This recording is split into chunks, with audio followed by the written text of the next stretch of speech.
Hi എല്ലാവർക്കും. അപ്പോൾ ഇന്ന് നെബുലൈസർ എങ്ങനെ സെറ്റ് ചെയ്യാനുള്ളത് നമുക്ക് കാണാം കേട്ടോ. ഈ കപ്പ് ഫിൽറ്റർ എന്നാണ് പറയുക.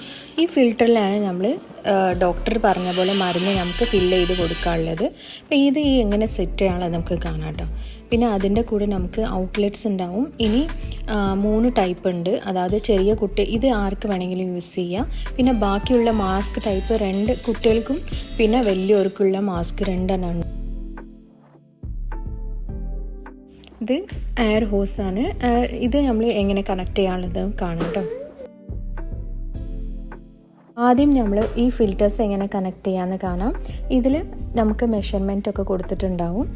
അത് നമ്മൾ ഡോക്ടർ എങ്ങനെയാണോ പറയുന്നത് അതുപോലെ മെഷർമെൻറ്റിൽ നമ്മൾ ആ ലിക്വിഡ് എടുത്തിട്ട് നമുക്കിതിൽ ഫില്ല് ചെയ്ത് കൊടുക്കേണ്ടി വരും. ആദ്യം ഈ വൈറ്റ് കളറ് മെഷറിങ് കപ്പിലേക്ക് ഈ ബ്ലൂ കളറ് നീഡിൽ പോലത്തെ ഒരു സാധനം കാണില്ലേ, അതിലുണ്ടാവും. ഇതിനെ ഇങ്ങനെ പ്ലേസ് ചെയ്യാം. ഈ ബ്ലൂ കളർ അതിൽ സെറ്റ് ആവുന്ന മാതിരി പ്ലേസ് ചെയ്ത് കൊടുത്തിട്ട് ഇതിലാണ് നമുക്ക് ലിക്വിഡ് ഒഴിക്കാനുള്ളത്. അതായത് സൊല്യൂഷൻ, ഡോക്ടർ പറഞ്ഞ മെഡിക്കേഷൻ എന്താണോ അത് നമുക്ക് ഒഴിച്ചു കൊടുക്കാം. പിന്നെ ഈ ബ്ലൂ കളർ നമ്മൾ അടപ്പ് ജസ്റ്റ് ഒന്ന് പ്രസ് ചെയ്താൽ മതി, അതൊന്ന് സെറ്റ് ആയിക്കോളും.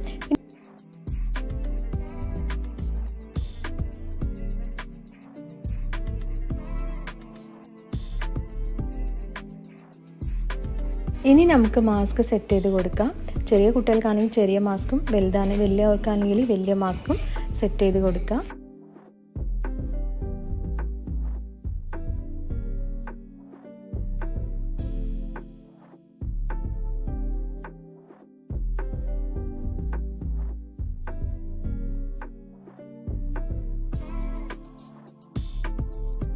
ഇനി നമുക്ക് എയർ ഹോസ് സെറ്റ് ചെയ്യാനുണ്ട്. മെയിൻ ബോഡിയിലേക്ക് നമുക്ക് ബാക്കിൽ കണ്ടാൽ നമുക്ക് സൈഡിൽ ഇതുപോലത്തെ ഒരു ഹോൾസ് ഉണ്ടാവും. എല്ലാതും ഒരുപോലെ ഉണ്ടാവണമെന്നില്ല. ഞാൻ വാങ്ങിച്ചത് ഇങ്ങനത്തെയാണ്, പക്ഷേ സെയിം തന്നെ ആയിരിക്കും സെറ്റിങ്സൊക്കെ. ഇതുപോലെ ഹോസ് ഒരു എൻഡ് നമ്മൾ അങ്ങനെ ഫിറ്റ് ചെയ്ത് കഴിഞ്ഞ് ഇനി അടുത്ത എൻഡ് നമുക്ക് നമ്മളെ ഫിൽറ്ററിലേക്ക് സെറ്റ് ചെയ്ത് കൊടുക്കാറുണ്ട്. അപ്പോൾ അതിലേക്കൊന്ന് ഇൻസെറ്റ് ചെയ്ത് കഴിഞ്ഞിട്ട് നമ്മൾ ലിക്വിഡ് എന്താണോ, അതായത് മെഡിക്കേഷൻ എന്താണോ അതിലേക്ക് നമ്മൾ ഫില്ല് ചെയ്ത് കൊടുത്ത് കഴിഞ്ഞിട്ട് നമ്മൾ പെട്ടെന്ന് തന്നെ നമുക്ക് വെക്കാൻ പാടില്ല. ആദ്യം ടെസ്റ്റ് ചെയ്യാം, വർക്ക് ചെയ്യുന്നുണ്ടോ, പിന്നെ നല്ലോണം പുറത്തേക്ക് വരുന്നുണ്ടോ ആവിയൊക്കെ. അതൊന്ന് ടെസ്റ്റ് ചെയ്ത് കഴിഞ്ഞിട്ട് വേണം നമ്മൾ ഒരു 2 മിനിറ്റ്സ് എങ്കിലും ടെസ്റ്റ് ചെയ്യാം. പിന്നെ ഓരോരോ പ്രാവശ്യവും നമ്മൾ യൂസ് ചെയ്ത് കഴിഞ്ഞിട്ട് ആദ്യം നല്ല റണ്ണിങ് ടാപ്പ് വാട്ടറിൽ വാഷ് ചെയ്ത്, അതായത് അത് മെഷറിങ് കപ്പില്ല അത് നല്ലോണം വാഷ് ചെയ്ത് വെക്കാം.